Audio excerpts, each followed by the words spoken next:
नमस्कार मित्रों, desire point channel के एक नए वीडियो लेक्चर में मैं हूं अमित दुबे। और आज के इस वीडियो लेक्चर में हम क्लास 12th इंग्लिश के second chapter an elementary school classroom in a slum का अध्ययन करेंगे, जिसके लेखक हैं स्टीफन स्पेंडर। इस वीडियो लेक्चर में आगे बढ़ने से पहले मैं आप सबसे एक छोटा सा प्रॉमिस करता हूं कि जब ये वीडियो लेक्चर कंप्लीट होगा तो आपके लिए ये चैप्टर धुआं होने वाला है, यानी बहुत ही बारीकी से और बहुत सरल शब्दों में मैं आज आपको ये चैप्टर पढ़ाने वाला हूँ। और आज के बाद ये चैप्टर आपके लिए बहुत ही ज़्यादा आसान हो जाएगा। चलिए अपने चैप्टर पर आगे बढ़ते हैं। सबसे पहले बात करते हैं चैप्टर के नाम की। तो यहाँ पर लिखा है एन का मतलब होता है एक। एलिमेंट्री मतलब प्राथमिक, स्कूल मतलब विद्यालय, क्लासरूम की कक्षा। एक प्राथमिक विद्यालय की कक्षा। प्राथमिक विद्यालय क्या है? जैसे 1 से 5 तक ये प्राथमिक विद्यालय होता है जब आप पढ़ना शुरू करते हैं। इन अ स्लम, स्लम का मतलब मतलब एक, स्लम का मतलब होता है झोपड़पट्टी। झोपड़पट्टी बड़े बड़े शहरों में आप लोगों ने देखा होगा कि लोग झोपड़ी बनाकर या फिर झोपड़पट्टी बनाकर या फिर तंबू वगैरह तानकर बस कहीं ना कहीं से रहने लगते हैं। और ये जो एरिया होता है ना झोपड़पट्टी का, ये बहुत अविकसित होता है। ना यहाँ पर अच्छी तरह से शिक्षा होती है, ना अच्छी तरह से पानी मिलता है इनको पीने के लिए, ना खाने की सुविधा होती है। यानी ये लोग बहुत ही गरीबी में अपना जीवन बिताते हैं। तो वो होता है स्लम एरिया। इसको स्लम को बोलते हैं झोपड़पट्टी या फिर झुग्गी बस्ती। ठीक है। तो एक झोपड़पट्टी में या फिर एक झुग्गी बस्ती में एक प्राथमिक विद्यालय की कक्षा, यानी यहाँ पर कुछ इस तरह की कहानी है कि जो आपके लेखक हैं ये एक झोपड़पट्टी में जाते हैं, एक झुग्गी बस्ती में जाते हैं, और उस झुग्गी बस्ती में एक स्कूल है। और उस स्कूल में जब ये जाते हैं तो वहाँ के बच्चों की हालत देखते हैं और फिर ये पोयम वो लिखते हैं। तो चलिए अपनी पोयम पर चलते हैं ताकि आप इसे अच्छी तरह से समझ सकें। तो ये पोयम यहाँ से स्टार्ट होती है। कहते हैं फार। फार का मतलब होता है दूर। फिर से लगा फार, यानी फार फार, दूर फिर दूर, यानी बहुत दूर। फ्रॉम मतलब होता है से। गश्ती वेव्स का मतलब होता है, गश्ती मतलब झोंकेदार, वेव्स मतलब होता है लहर। ठीक है। तो झोंकेदार लहरों से बहुत दूर। दीज चिल्ड्रन, इन बच्चों के, अपोस्ट्रॉफी एस लगा है जिसका मतलब होता है काकी के, फेसेस चेहरे हैं। तो इन बच्चों के चेहरे झोंकेदार गश्ती वेव्स, झोंकेदार लहरों से, फॉर फॉर फ्रॉम, बहुत बहुत बहुत दूर है। ये क्या बात हुई भाई? झोंकेदार लहरें क्या हैं? देखिए, जब समुद्र में झोंकेदार लहरें आती हैं ना, जब लहरें उठती हैं समुद्र में, तो उन लहरों में बहुत ऊर्जा होती है, बहुत शक्ति होती है, और वो लहरें बहुत प्रसन्न होती हैं क्योंकि वो आगे बढ़ रही होती हैं। कहने का मतलब, जैसे आप विद्यालय में टॉप कर जाएं और पूरी स्कूल को आप पीछे छोड़ दें तो आप बहुत प्रसन्न हो जाएंगे क्योंकि आप सबसे आगे बढ़ गए। उसी तरह से लहरें होती हैं, वो जब सबसे आगे बढ़ती है ना तो वो बहुत प्रसन्न होती हैं और उनमें बहुत ऊर्जा होती है।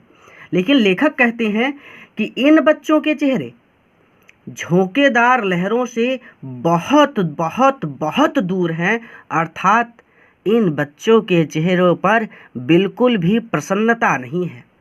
ये बच्चे बहुत उदास हैं। लाइक रूटलेस, लाइक मतलब जैसे, रूटलेस, रूट मतलब होता है जड़, रूटलेस यानी जड़ से उखड़ी हुई। ठीक है। तो जड़ से उखड़ी हुई वीड्स, वीड्स का मतलब होता है जंगली घास। आप सीधे सीधे घास ही पढ़ लीजिएगा। तो जड़ से उखड़ी हुई घास के जैसे, या फिर जड़ से उखड़ी हुई घास की ही तरह, देयर हेयर, उनके बाल, टर्न राउंड, बिखरे पड़े हैं। देयर पैलर, पैलर का मतलब पीले चेहरों पर, उनके पीले चेहरों पर उनके बाल बिखरे पड़े हैं। तो जड़ से उखड़ी हुई घास की ही तरह उनके बाल उनके पीले चेहरों पर टर्न राउंड बिखरे पड़े हैं। आप स्कूल जाते हैं तो बाल वाल सेट करके जाते हैं एकदम सुंदर बन के, क्रीम व्रीम लगा के। लेकिन ये बच्चे इतने गरीब हैं कि इनके पास बाल बनाने के लिए भी जो उपकरण होने चाहिए वो नहीं है। यानी ये लोग बहुत गरीब हैं, ये चीज़ दिखाने की कोशिश की जा रही है। द टॉल गर्ल, टॉल मतलब लंबी, गर्ल मतलब लड़की। वह सबसे लंबी लड़की विथ हर अपने वेटेड डाउन हेड, हेड को डाउन करके, वेटेड, वेटेड का मतलब होता है वजन, तो अपने सिर के भार को डाउन झुका कर बैठी है। इसका सीधा सीधा मतलब कि अपने सिर के भार को झुका कर बैठी है, इसका मतलब होता है सीधा सीधा कि अपने सिर को झुका कर बैठी है। ठीक है, तो टॉल गर्ल वह लंबी लड़की, वेटेड डाउन हेड अपने हेड के, अपने सिर के वजन को डाउन झुकाकर या फिर नीचे झुकाए हुए बैठी है। अब इसका मतलब वो जो सबसे लंबी लड़की होगी ना, वो उम्र में सबसे बड़ी होगी और वो अपने सिर को नीचे झुकाकर बैठी है। इसका मतलब अब उसे समझ में नहीं आ रहा कि वो इस स्कूल से अगर निकल गई तो वो अपने जीवन में क्या करेगी। भाई उम्र में जो सबसे बड़ा होगा, प्राथमिक विद्यालय में उम्र में सबसे बड़ा मान लो 5वीं कक्षा में है, हो सकता है वो स्कूल 5वीं तक ही हो, तो 6वीं पढ़ने के लिए वो कहाँ जाएगी, 6 स्टैंडर्ड में वो कैसे एडमिशन लेगी, 6वीं कक्षा में वो एडमिशन लेगी भी या नहीं लेगी, उसके परिवार वाले उसे पढ़ा पाएंगे या नहीं पढ़ा पाएंगे, उसका भविष्य क्या होगा, ये सारी चिंता उसे सता रही है। ठीक है, तो वह सबसे लंबी लड़की, कक्षा में सबसे लंबी लड़की अपने सिर के वजन को या फिर अपने सिर के भार को नीचे झुकाए हुए बैठी है। The paper seeming boy, paper मतलब कागज, सीमिंग के जैसा दिखने वाला बॉय लड़का, कागज जो होता है बहुत पतला होता है, तो कागज के जैसा दिखने वाला दुबला पतला लड़का विथ रैट्स आइज, उसकी आंखें चूहे के जैसी हैं। रैट्स आइज मतलब उसकी आंखें चूहे के जैसी हैं।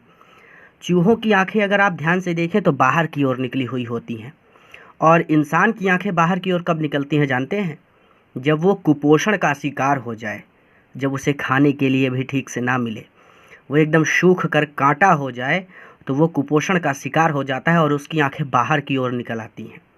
ये चीज़ ले देखिए इन बच्चों की क्या हालत है, कितनी विवश हैं ये लोग अपने जीवन में। विथ रैट्स आइज, उसकी आंखें चूहे के जैसी हैं।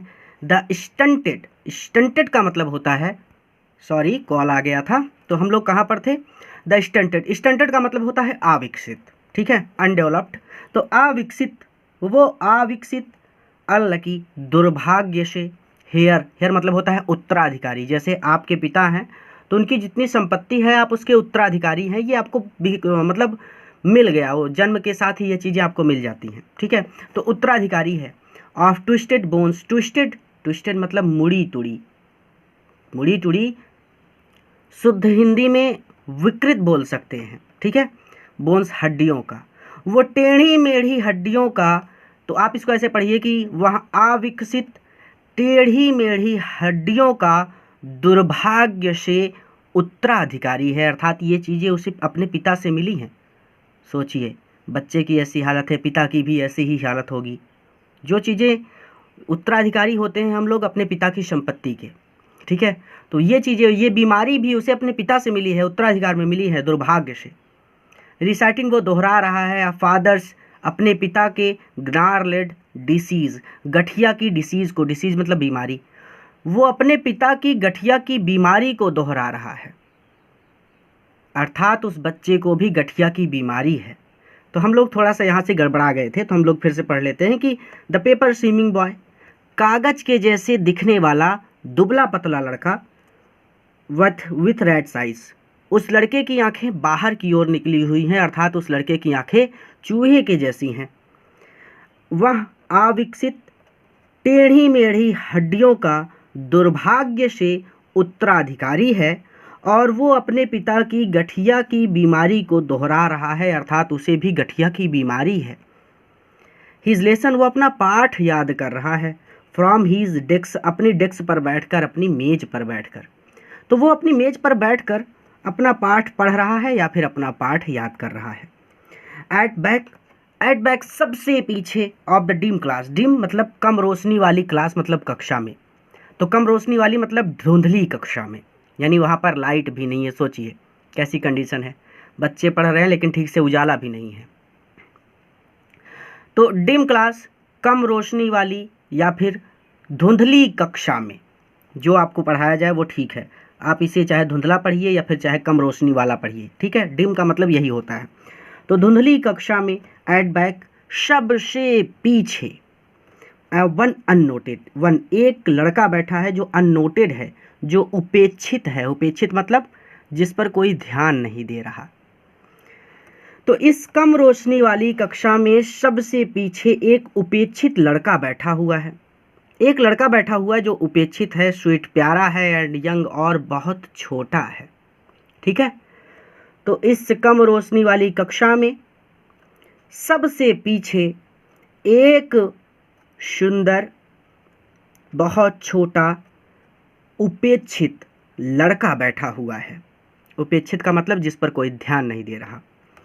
हिज आइज, उसकी आंखें, लिव अ ड्रीम, लिव खोई हुई है, इन अ ड्रीम एक स्वप्न में, अर्थात उसकी आंखें स्वप्न देख रही हैं, या फिर ऐसे भी पढ़ सकते हैं कि उसकी आंखें सपना देख रही हैं। ऑफ स्क्वायरल्स गेम, स्क्वायरल मतलब गिलहरियों के, अपोस्ट्रोफी एस मतलब होता है काकी के, तो गिलहरियों के गेम खेल का, गिलहरियों के खेल का in tree room, tree room पेड़ के कमरे में। जैसे इमेज में आप देख सकते हैं पेड़ है और उसके अंदर गिलहरी एक कोठर में बैठी हुई है, तो पेड़ के कमरे में, ठीक है। तो उसकी आंखें लिव इन अ ड्रीम, उसकी आंखें सपना देख रही हैं। स्क्वायरल्स गेम, गिलहरी के खेल का, ठीक है। तो गिलहरी के खेल का इन ट्री रूम पेड़ के कमरे में। अदर देन दिस, इन सब से हटकर, यानी इस कक्षा से हटकर सभी बच्चे, कोई परेशान है, किसी की आंखें निकली हुई हैं, कोई बच्ची है जो अपना सर झुका कर बैठी है कि उसको टेंशन है, वो परेशान है कि अब आगे कैसे पढ़ेगी।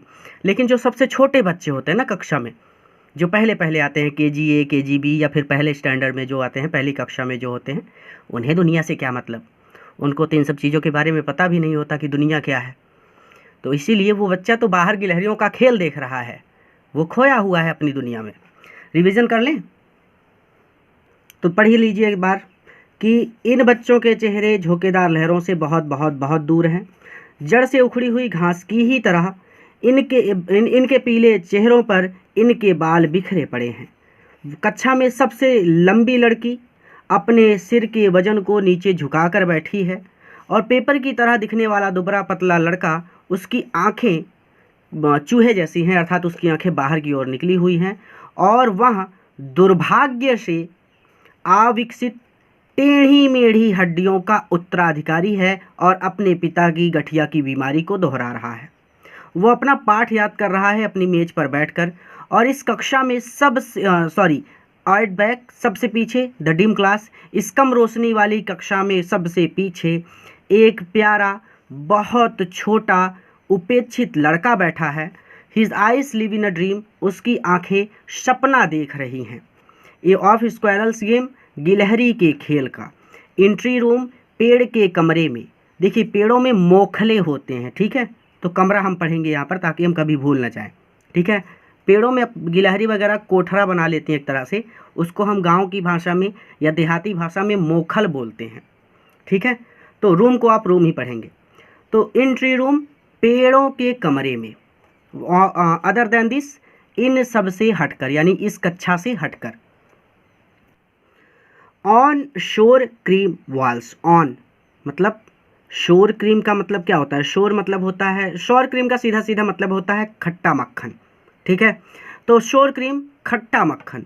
अब जो मक्खन होता है ना, कभी देखिए मक्खन थोड़ा सा पीले रंग का होता है, ठीक है। तो ऑन वॉल्स, दीवारों पर, और ये दीवारें कैसी हैं, शोर क्रीम जैसी, खट्टे मक्खन जैसी, और मक्खन कैसा होता है, पीले रंग का। तो खट्टे मक्खन जैसी पीले रंग की दीवारों पर, ऑन का मतलब होता है पर, तो आप दीवार को थोड़ा सा भद्दा कहिएगा। जैसे कि दीवार पीली पड़ जाती है ना, तो हम कहते हैं कि बड़ा भद्दा लग रहा है दीवार, थोड़ा सा पेंट वेंट करा लीजिए, पैसा वैसा खर्चा कर लीजिए, यानी भद्दी है दीवारें, वहाँ की कंडीशन ज़्यादा अच्छी नहीं है।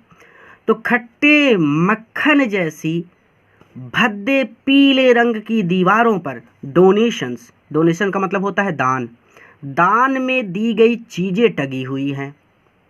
शेक्सपियर्स हेड, उसमें देखिए क्या क्या टंगा है, ये चीज़ बताई जा रही है कि दीवार पर कौन कौन सी चीज़ें हैं। पहला तो है शेक्सपियर्स हेड, शेक्सपियर का सिर। अब ऐसा नहीं कि शेक्सपियर का सिर काट के टांग दिया गया, बल्कि शेक्सपियर की एक तस्वीर है, शेक्सपियर के सिर की तस्वीर है अर्थात चेहरे से छाती तक की तस्वीर है। शेक्सपियर के सिर की तस्वीर है अर्थात शेक्सपियर के चेहरे से छाती तक की तस्वीर है। क्लाउडलेस बादल रहित डॉन, डॉन का मतलब होता है सुबह, जब सुबह होने लगती है, भोर होने लगती है, तो बादल रहित भोर की तस्वीर है अर्थात सुबह हो रही है और आसमान में बादल नहीं है, तो क्लाउडलेस एट डॉन, बादल रहित सुबह की तस्वीर है। सिविलाइज्ड डोम, सिविलाइज्ड डोम सभ्य गुंबद या फिर पवित्र धार्मिक स्थल, ठीक है। तो सिविलाइज्ड डोम का मतलब होता है पवित्र धार्मिक स्थल या फिर सभ्य गुंबद। जैसे मंदिर होते हैं वो गुंबद हैं, मस्जिद हैं गुंबद हैं, ये पवित्र हैं, ठीक है। मंदिर, मस्जिद, गिरजाघर ये सब पवित्र हैं, धार्मिक स्थल हैं। तो सिविलाइज्ड डोम का मतलब आप चाहे पढ़ लीजिए पवित्र धार्मिक स्थल या फिर सिविलाइज्ड डोम का मतलब आप पढ़ लीजिए सभ्य गुंबद। राइडिंग जो रास्ता दिखा रही हैं, मार्गदर्शन कर रही हैं, ऑल सिटीज़ सभी शहरों को, तो सभी शहरों को रास्ता दिखाती हुई सिविलाइज्ड डोम, पवित्र धार्मिक स्थल की तस्वीरें हैं। जैसे मंदिर की तस्वीर होगी, मस्जिद की होगी, गिरजाघर की होगी, ये सारी तस्वीरें हैं वहाँ पे, ठीक है। बेल्ट, बेल्ट मतलब होता है घंटी नुमा, बेल मतलब घंटी, तो बेल्ट मतलब घंटी नुमा। फ्लावरी, फ्लावरी का मतलब होता है फूलों वाली। ट्रायोलीज वैली, ट्रायोलीज वैली, ट्रायोलीज वैली, वैली मतलब होता है घाटी, तो घंटी नुमा फूलों वाली ट्रायोलीज घाटी का चित्र है। ये घाटी का मतलब सीधा सीधा ऐसी घाटी जहाँ पर घंटी नुमा गुंबद हो, जैसा कि आप इमेज में देख सकते हैं, एक मकान है और घाटी है। घाटी का मतलब पहाड़ों के तलहटी वगैरह घाटी होती है और वहाँ पर फूल वगैरह भी खिले हुए हों, अर्थात एक तरह से पेंटिंग, अच्छी तस्वीर, अच्छी फ़ोटो लगी है वो। ओपन हैंडेड मैप, एक ओपन हैंडेड मैप है अर्थात एक ओपन हैंडेड का मतलब होता है खुला हुआ, मैप का मतलब होता है नक्शा, तो एक ओपन हैंडेड मैप है, एक खुला हुआ नक्शा टंगा है। अवॉर्डिंग जो अवॉर्ड कर रहा है, जो दिखा रहा है या फिर जो परिचय करवा रहा है, the world, it's world, the world, इस वर्ल्ड, ये पहला वाला वर्ड जो है ना, ये वर्ल्ड है गंदी बस्ती वाले संसार को, इट्स वर्ल्ड, इसके संसार से यानी बाकी दुनिया से, जो गंदी बस्ती वाले संसार को बाकी दुनिया से परिचय करा रहा है, अर्थात वहाँ पर एक नक्शा भी टंगा है और नक्शे पर पूरी दुनिया में कौन सा स्थान कहाँ पर है वो सारा लिखा होता है, आप लोगों ने देखा होगा। तो वही चीज़, अर्थात पहला वर्ड जो वो गंदी बस्ती का एरिया है जहाँ पर न शिक्षा है, न विकास है, न खाने के लिए पर्याप्त वस्तुएं हैं और न पढ़ाई के साधन हैं, और दूसरा वर्ड जिसमें हम लोग रहते हैं जहाँ पर गाड़ी, मकान, युद्ध सब कुछ भरा पड़ा है। तो ये सारी चीज़ें, तो एक ओपन हैंडेड मैप है, एक खुले हुए नक्शे का चित्र है जो बस्ती वाली दुनिया का या फिर बस्ती वाले संसार को बाकी की दुनिया से परिचय करा रहा है। एंड इट, और फिर भी, फॉर दीज चिल्ड्रन, इन बच्चों को या फिर इन बच्चों के लिए, दीज विंडोज़, ये खिड़कियां ही, देयर वर्ल्ड, उनका संसार हैं। अब आप टेंशन में आ गए होंगे कि नोट दिस मैप को काहे छोड़ दिया, पहले इसको पढ़िए।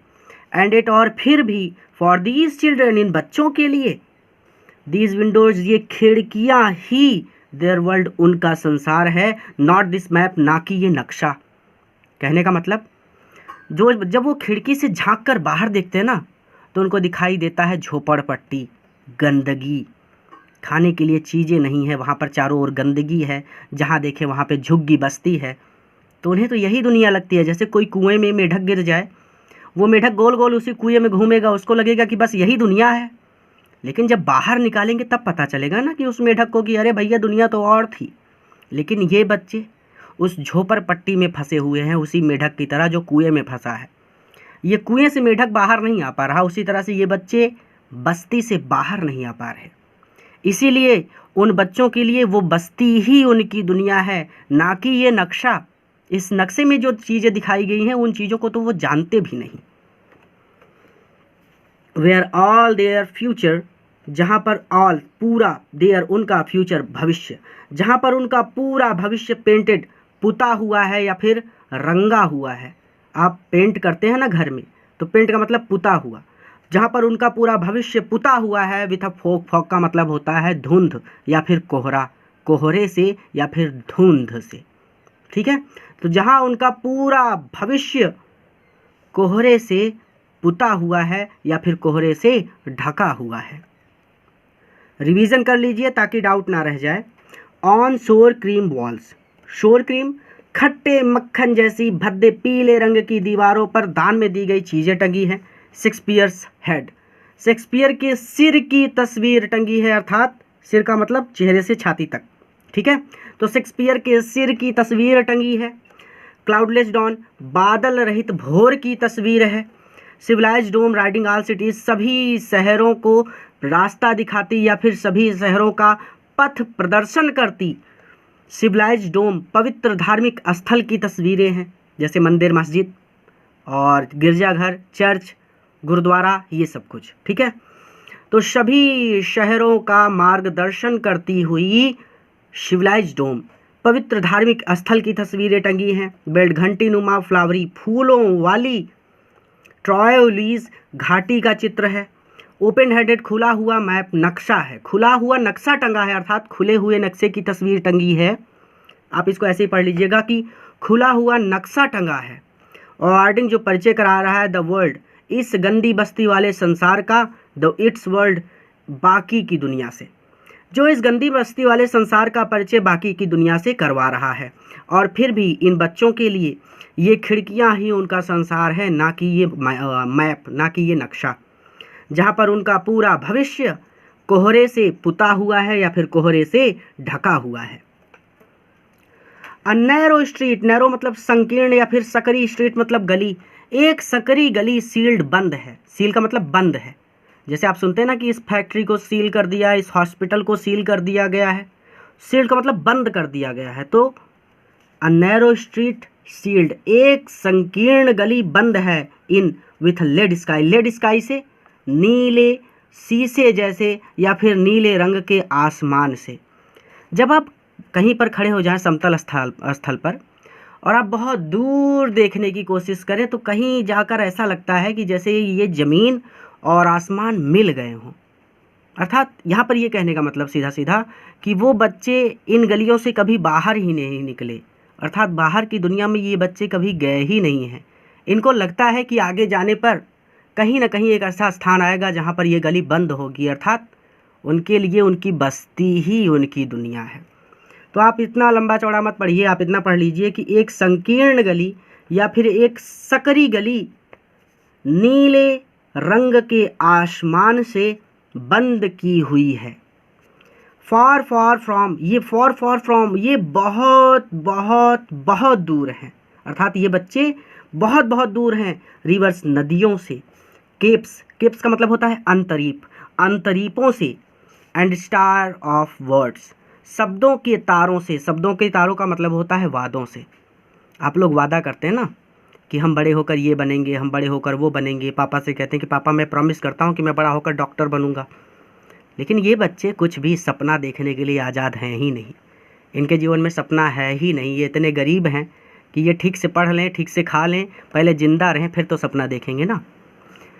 ये फार फार फ्रॉम, ये बहुत बहुत बहुत दूर हैं, अर्थात ये बच्चे बहुत बहुत बहुत दूर हैं नदियों से, अंतरीपों से और स्टार ऑफ वर्ड्स, शब्दों के तारों से अर्थात वादों से। तो एक सकड़ी गली, एक संकीर्ण या फिर एक सकरी गली नीले आसमान से बंद की हुई है। इसका मतलब थोड़ा सा और भी होता है, लेकिन ज़्यादा बढ़ा चढ़ा कर पढ़ेंगे तो फंस जाएंगे यहाँ पे, इसीलिए आपको इतना ही पढ़ना है। अर्थात सीधा सीधा यहाँ पर ये दिखाया गया है कि वो बच्चे इन झोपड़पट्टियों से कभी बाहर नहीं निकले और ये बच्चे नदियों, अंतरीपों और शब्दों के तारों से अर्थात वादों से बहुत बहुत बहुत दूर हैं। श्योरली, निश्चित रूप से। शेक्सपियर इज विक्ड है, शेक्सपियर दुष्ट है या फिर शेक्सपियर घृणा करने योग्य है। ये क्या बात हुई भाई? कहने का मतलब जैसे आप मेरा वीडियो देख रहे हैं, आपके लिए ये लेक्चर ठीक है, आपको समझ में आ रहा है, आप पढ़ रहे हैं यहाँ से, ठीक है। लेकिन आप किसी कक्षा 5 के बच्चे को ले जाकर यही वीडियो लेक्चर दिखाइए तो क्या वो देखेगा? नहीं देखेगा। क्यों? क्योंकि मुझसे उसका कोई लेना देना नहीं है। मैं 9, 10, 11, 12 और उसके आगे पढ़ाता हूँ। यहाँ पर तो हम लोग पढ़ रहे हैं 12 की क्लास, लेकिन 5 के बच्चे को क्या पता कि ऐसा कोई चैप्टर भी है जो पढ़ना है। तो वो मुझसे घृणा करेगा, अर्थात मेरे वीडियो को पसंद नहीं करेगा, क्योंकि ये वीडियो उसके योग्य नहीं है, मेरे वीडियो से वो परिचित नहीं है। उसी तरह से ये बच्चे जो है ना, वो शेक्सपियर को जानते ही नहीं कि कौन सी चिड़िया का नाम है। उन्हें पता ही नहीं है शेक्सपियर ने ऐसा क्या किया है जिसकी वजह से इनकी फ़ोटो यहाँ पे टंगी है। तो बच्चों के लिए शेक्सपियर किसी काम का नहीं है। आपके लिए शेक्सपियर काम का हो सकता है, क्योंकि आपको उसके जैसा बनना हो सकता है, या फिर उसमें कुछ अच्छी बात आपको दिखती होगी क्योंकि आपने उसके बारे में पढ़ा होगा। लेकिन ये बच्चे जानते ही नहीं कि शेक्सपियर किस चिड़िया का नाम है। तो इसीलिए निश्चित रूप से Shakespeare is wicked, Shakespeare wicked है, शेक्सपियर घृणा का पात्र है। ठीक है। द मैप, और यह जो नक्शा है, बैड एग्जाम्पल, एक बैड एग्जाम्पल है, एक बुरा उदाहरण है। एग्जाम्पल मतलब उदाहरण, बैड मतलब बुरा। और ये नक्शा एक बुरा उदाहरण है। क्यों? क्योंकि जो नक्शा है उसमें दुनिया की चीज़ें दिखाई गई हैं, लेकिन ये बच्चे तो बस्ती से कभी बाहर गए ही नहीं, तो इनको क्या पता कि दुनिया में बाहर क्या है। इसीलिए नक्शा भी एक बुरा उदाहरण है। विथ शिप्स, और उसमें जो जहाज हैं, उस नक्शे में जो जहाज एंड सन और सूर्य हैं। ठीक है। तो जहाज़ों और सूर्य के साथ, सूर्य का मतलब होता है चकाचौंध करने वाली चीज़ें। अभी सूर्य आसमान में चमक रहा हो, आप उसकी ओर देख लीजिए, आपकी आंखें चौंधिया जाएंगी। उसी तरह से बहुत सारा पैसा मिल जाए, बहुत सारा सोना मिल जाए, बहुत सारी मोटरसाइकिल मिल जाए, मोबाइल मिल जाए, आपको क्या चाहिए? आपकी उम्र में मोटरसाइकिल चाहिए, बहुत आप संपन्न परिवार से आते होंगे तो आपको एक कार चाहिए। 2-4 कार मिल जाए, 2-4 10 मोटरसाइकिल मिल जाए तो आपकी आंखें भी चौंधिया जाएंगी ना। तो वो चीज़ें, सन का मतलब होता है चकाचौंध करने वाली चीज़ें। सन का मतलब सूर्य से है, लेकिन यहाँ पर सूर्य का मतलब हम लोग नहीं समझेंगे, बल्कि हम यहाँ पर बात समझेंगे चकाचौंध करने वाली चीज़ें, लालच देने वाली चीज़ें, जिन चीज़ों को देखकर लालच आता है मन में कि चुरा लें, अगर हमारे पास नहीं है तो हम चुरा लेंगे। तो with ships and sun, with ships जहाज, इस नक्शे में जो जहाज हैं, सन और सूर्य हैं, अर्थात चकाचौंध करने वाली चीज़ें हैं। एंड लव, और प्रेम है। टेम्पटिंग, वो लालच दे रहा है। देम, उन बच्चों को टू स्टील, चोरी करने के लिए, वो उन बच्चों को चोरी करने के लिए लालच दे रहा है। ये बच्चे जानते हैं कि अपने जीवन में कभी भी एक जूता खरीद कर नहीं पहन सकते, तो अगर इन्हें मौका मिलेगा ना तो ये जाकर चुरा लेंगे कहीं ना कहीं से। जो चीज़ें हमारे बस में नहीं होती, हम लोग सोचते हैं कि किसी ना किसी तरह से मिल जाए हमको। जैसे बचपन में शक्तिमान देख लेते थे, कोई नाटक देख लेते थे सुपर हीरो वाला, तो हम लोग भी सोचते थे कि काश स्कूल में डाकू आ जाएं तो हमको सुपर पावर मिल जाएगी, हम सबको उठा उठा के पटकेंगे और उसके बाद स्कूल के प्रिंसिपल से लेके सभी बच्चे हमारी इज्जत करने लगेंगे, हम सुपर हीरो बन जाएंगे, हम शक्तिमान बन जाएंगे। क्यों? क्योंकि वो चीज़ आपके पास नहीं है ना। तो जब कोई चीज़ अपने पास नहीं होती तो हम किसी न किसी तरह से उसको पाने की कोशिश करते हैं, वही चीज़। तो वही बच्चे, ये बच्चे जानते हैं कि इनके जीवन में कभी भी गाड़ियाँ नहीं होंगी, बहुत सारा पैसा नहीं होगा, सोना नहीं होगा, ये घड़ी नहीं खरीद के पहन सकते, ये अच्छे कपड़े खरीद कर नहीं पहन सकते। ये चीज़ें वो जानते हैं, तो अगर उन्हें मौका मिलेगा ना, क्योंकि ये सारी चीज़ें वो देख रहे हैं, तो वो लालच दे रही हैं ये सारी चीज़ें उनको चोरी करने का। सोचिए ये कितने मजबूर हैं, कितने विवश हैं। और एक हम आप हैं, हमारे पास सब कुछ है, लेकिन फिर भी मम्मी पापा को परेशान करते रहते हैं कि मम्मी फलाने के बेटवा के पास 2000 का मोबाइल है, हमको 4000 का मोबाइल खरीदो, नहीं तो हम खाना वाना छोड़ देंगे। ऐसा होता है ना। चलिए, तो इस नक्शे में जो जहाज हैं, चकाचौंध करने वाली चीज़ें हैं और प्रेम है, वो इन बच्चों को चोरी करने के लिए लालच दे रहा है। फॉर लाइफ्स, क्योंकि उनका पूरा जीवन। दैट स्लाइली टर्न का मतलब होता है बीत जाता है या फिर इर्द गिर्द घूमता रहता है। स्लेली टर्न का मतलब होता है इर्द गिर्द घूमना, यानी बीत जाता है। इन देयर, उनके क्रम्प्ड होल्स, क्रम्प्ड होल्स में, क्रम्प्ड होल्स का मतलब होता है जैसे खरगोश होता है और सांप होता है और लोमड़ी होती है, ये सब बिल बना कर रहते हैं, रात के समय उसी बिल में घुस जाते हैं, तो उसको बोलते हैं क्रैम्प्ड होल्स। जिन बिलों में ये जानवर रहते हैं उनको क्रैम्प्ड होल्स बोलते हैं। लेकिन यहाँ पर क्रैम्प्ड होल्स का मतलब है उनकी झोपड़पट्टियों से, झोपड़ी से, उनकी जो झोपड़ी है, जो उनकी गंदी बस्ती है, वहीं पर उनकी पूरा जीवन बीत जाता है। ये चीज़ यहाँ पर दिखाया गया है। तो उनका जीवन स्लेली टर्न इर्द गिर्द घूमता रहता है। देयर क्रैम्प्ड होल्स, उनके क्रैम्प्ड होल्स के यानी उनके झोपड़पट्टियों के। फ्रॉम फॉग, फॉग का मतलब होता है कोहरा, कोहरे से एंडलेस नाइट, अनंत रात्रि तक। एंडलेस मतलब अनंत, जिसका अंत ना हो। एंड मतलब होता है अंत, लेस मतलब जिसका अंत ना हो, अनंत रात्रि तक। क्योंकि उनका पूरा जीवन कोहरे से लेकर अनंत रात्रि तक, यानी कोहरे का मतलब सर्दी, गर्मी, जाड़ा, बरसात, ये सारा मौसम, क्योंकि उनका सारा जीवन कोहरे से लेकर अनंत रात्रि तक उनकी झोपड़ियों के इर्द गिर्द ही घूमता रहता है। अर्थात वो अपनी झोपड़ी छोड़कर कहीं नहीं जाते, वो हमेशा वहीं पर रहते हैं, चाहे ठंडी हो, गर्मी हो, बरसात हो, वहीं पर रहते हैं वो। ऑन देयर, उनके स्लैग हीप, स्लैग मतलब धातु, हीप मतलब मल, धातु मल, अर्थात उनके धातु मल पर, धातु मल मतलब बेकार की चीज़ें, बेकार की चीज़ों से मतलब अब ये लोग झोपड़पट्टी में रहते हैं, इनके पास कौन सा सोना चांदी पड़ा होगा, उनके पास बेकार की चीज़ें होंगी। तो ऑन देयर स्लैग हीप, उनके धातु मल के ढेर पर, हीप का मतलब होता है सीधा सीधा ढेर लग जाता है, उसको बोलते हैं। तो उनके धातु मल के ढेर पर या फिर उनकी बेकार की चीज़ों के ढेर पर, दीज चिल्ड्रन, इन बच्चों ने, वियर पहन रखा है, स्किन्स चमड़ी या फिर खाल, इन बच्चों ने खाल पहन रखी है। खाल का मतलब त्वचा पहन रखी है। अब खाल कह सकते हैं, त्वचा कह सकते हैं, चमड़ी कह सकते हैं, जो कहना चाहें, तो हम लोग कहते हैं खाल पहन रखी है। ठीक है। पीप्ड थ्रो, जिनमें से पीप्ड झांक कर देख रही हैं, थ्रो जिनमें से होकर झांकते हुए, बोन्स हड्डियां देख रही हैं, जिनमें से हड्डियां झांक कर देख रही हैं। अर्थात ये बच्चे इतने कमज़ोर हैं कि इनकी खाल के ऊपर ऐसा लगता है कि जैसे इनकी हड्डियां बस बाहर ही निकल आएंगी, इतने कमज़ोर। जब कोई बहुत दुबला पतला हो जाता है ना, उसकी एक एक हड्डी दिखने लगती है, वो हालत है इन बच्चों की।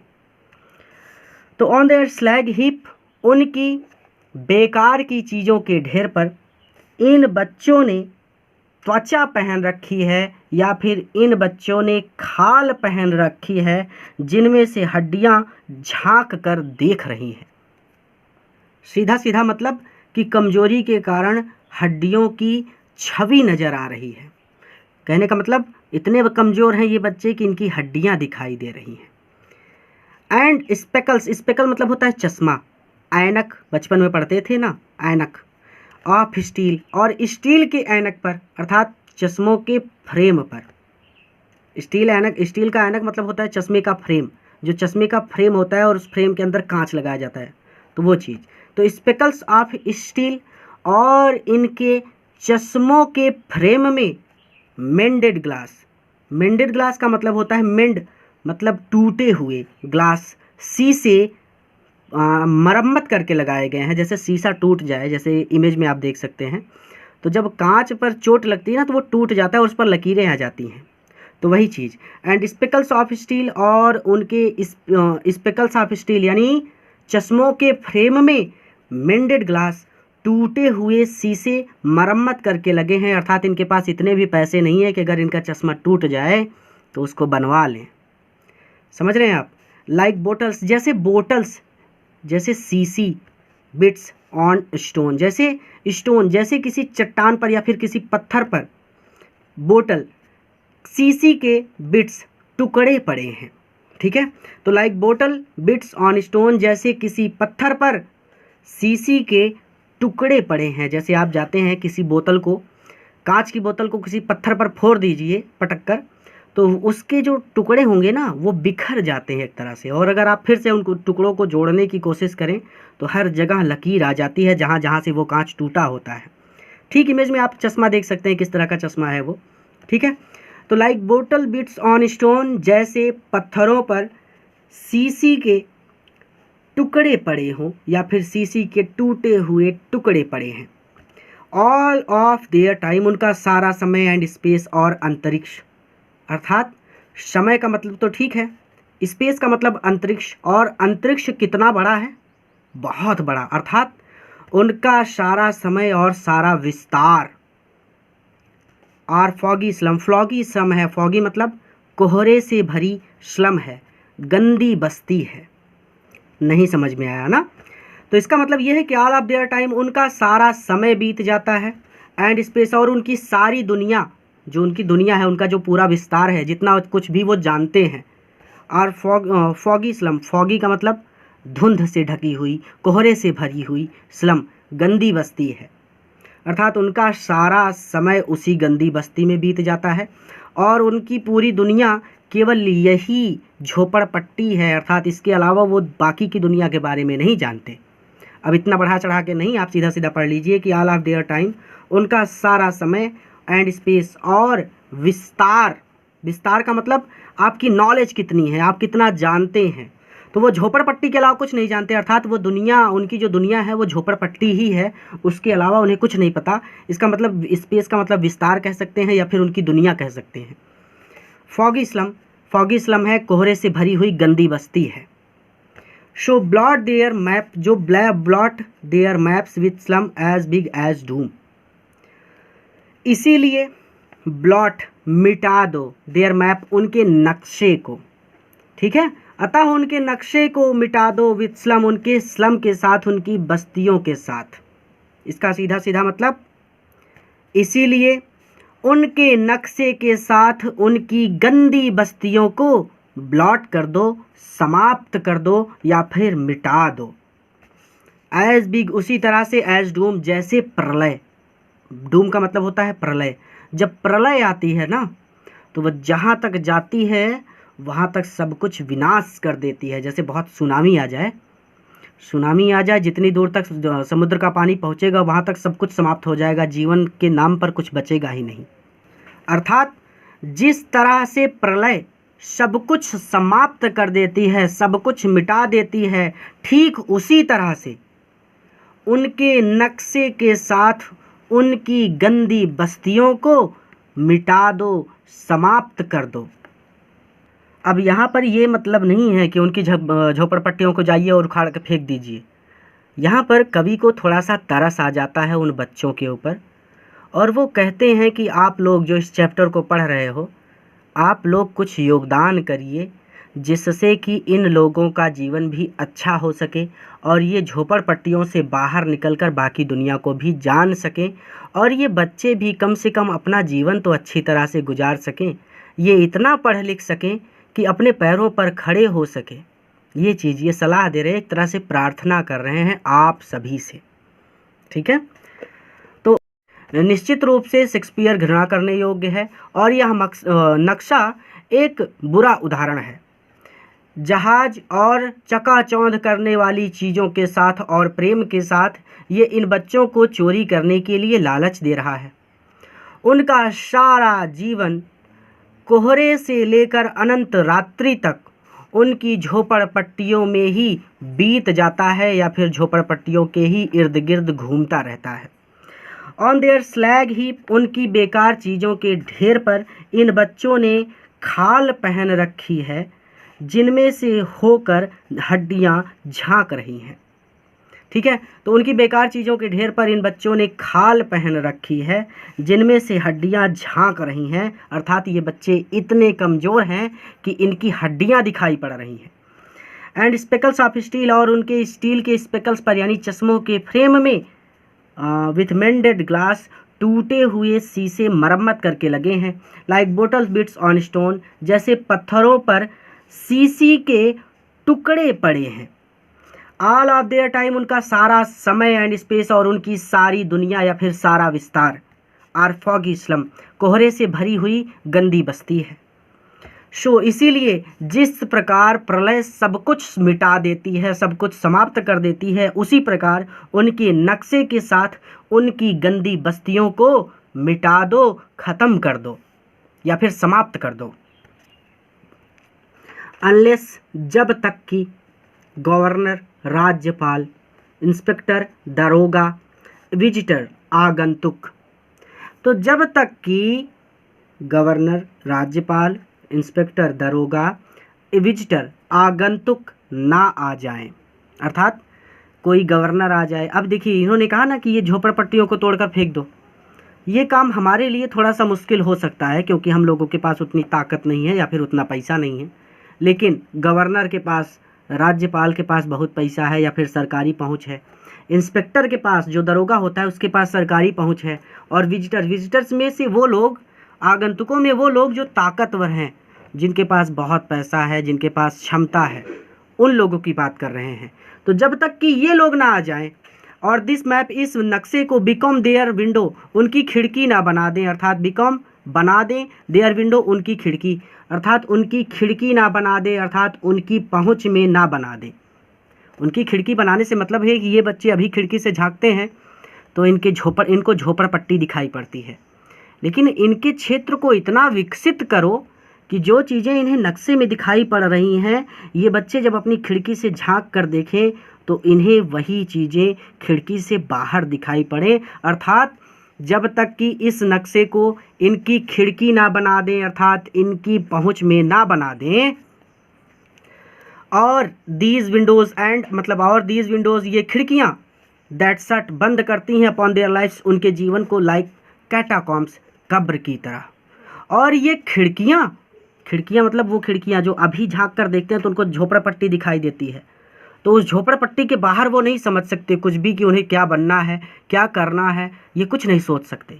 तो वही चीज़ को कह रहे हैं कि एंड दीज विंडोज़, और ये खिड़कियाँ, that shut upon their life, उनके जीवन को बंद कर देती हैं, लाइक कैटाकॉम्स, कब्र की तरह, उनके जीवन को कब्र की तरह बंद कर देती हैं। ब्रेक ओ ब्रेक, इन्हें तोड़ो और तोड़कर ओपन कर दो, ओपन मतलब खोल दो, तो इन खिड़कियों को तोड़ो और तोड़कर खोल दो। टिल, तब तक, जब तक कि दे, वे लोग, अर्थात वे जो दरोगा हैं, वो जो गवर्नर है, वो जो आगंतुक हैं, वे लोग, जब तक कि वे टाउन, इस टाउन को, इस कस्बे को या फिर इस गंदी बस्ती को ब्रेक, तोड़ ना दें, खत्म ना कर दें। ठीक है, तो फिर से समझ लीजिए कि जब तक कि गवर्नर, इंस्पेक्टर और आगंतुक ना आ जाएं और इस मैप को, इस नक्शे को इन बच्चों की खिड़कियों में ना बना दें, अर्थात इन बच्चों की खिड़कियों में ना बना दें, अर्थात इन बच्चों की पहुंच में ना बना दें। इस खिड़की का मतलब है कि वो बच्चे जब खिड़की से बाहर झांक कर देखें तो उन्हें वही चीज़ें दिखनी चाहिए जो मैप में दिख रही हैं। ठीक है, तो इन बच्चों की खिड़कियों में ना बिकेम कर दें, इन बच्चों की खिड़कियों में ना बना दें, अर्थात इस नक्शे को उन बच्चों की पहुंच में ना बना दें।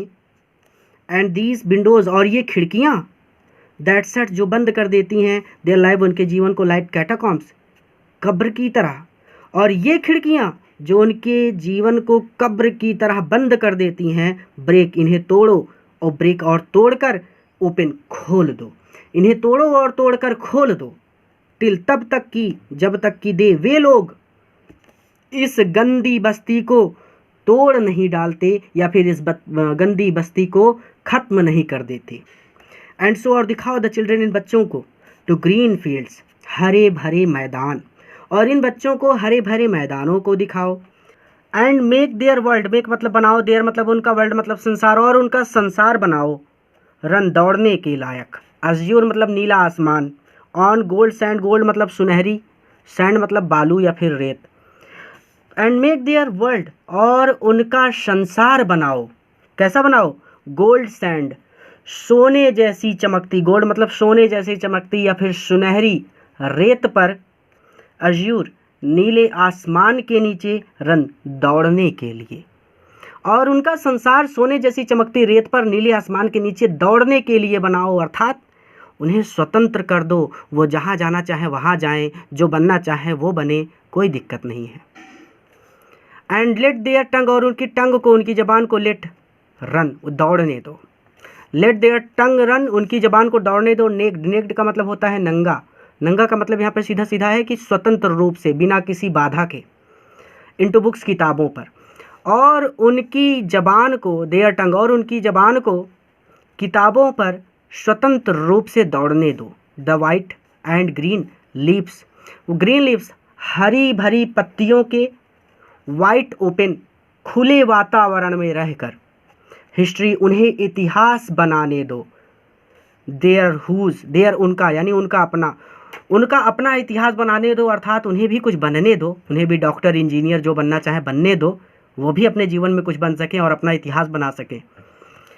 हुज लैंग्वेज, जिनकी भाषा इस सन, सूर्य है, जिनकी भाषा सूर्य के जैसी है, अर्थात इसका मतलब जिसकी भाषा में सूर्य के जैसी ऊष्मा और तेज हो और वो अपने जीवन में सफल होकर इतिहास रच सके, ये सन का मतलब है। तो जब तक कि गवर्नर, इंस्पेक्टर और आगंतुक ना आ जाएं और इस नक्शे को इन बच्चों की खिड़कियों में ना बना दे, अर्थात इन बच्चों की पहुंच में ना बना दे, और ये खिड़कियां जो उनके जीवन को कब्र की तरह बंद करती हैं, इन्हें तोड़ो और तोड़कर खोल दो। जब तक कि वे इस कस्बे को ना तोड़ दें, अर्थात जब तक कि वे इस गंदी बस्ती को ख़त्म ना कर दें। एंड शो और दिखाओ द चिल्ड्रन, इन बच्चों को द ग्रीन फील्ड, हरे भरे खेतों को, अर्थात इन बच्चों को हरे भरे खेतों को दिखाओ या फिर इन बच्चों को हरे भरे मैदानों को दिखाओ और उनके संसार को सुनहरी रेत पर नीले आसमान के नीचे दौड़ने के लिए बनाओ। And let their tongue run naked into books, और उनकी जबान को किताबों पर स्वतंत्र रूप से दौड़ने दो और हरी भरी पत्तियों के खुले वातावरण में रहकर देयर हिस्ट्री, उन्हें अपना इतिहास बनाने दो, जिनकी भाषा सूर्य है, अर्थात सूर्य में बहुत ज़्यादा तेज होता है, बहुत ऊष्मा होती है, अर्थात जिनकी भाषा सूर्य है, इसका मतलब है कि जिसकी भाषा में सूर्य जैसी ऊष्मा और तेज हो और वो अपने जीवन में सफल होकर इतिहास रच सके। अब मेरा आप सबसे एक प्रश्न है कि इस झुग्गी बस्ती वाले बच्चों के लिए ऐसा क्या करना चाहिए जिससे कि इनका जीवन भी थोड़ा सा आसान हो जाए। कमेंट ज़रूर कीजिएगा ताकि मैं आपके विचारों को पढ़ सकूं कि ऐसा क्या करना चाहिए जिससे कि इनका जीवन थोड़ा सा बेहतर हो जाए। पूरा वीडियो देखने के लिए धन्यवाद। हमारा चैप्टर यहीं पर कंप्लीट होता है, तो इस वीडियो को आपको अपने मित्रों के साथ भी ज़रूर शेयर करना है ताकि वो भी इससे लाभ ले सके। किसी नए वीडियो लेक्चर में किसी नए चैप्टर के साथ मैं आपसे फिर से मिलूँगा। धन्यवाद।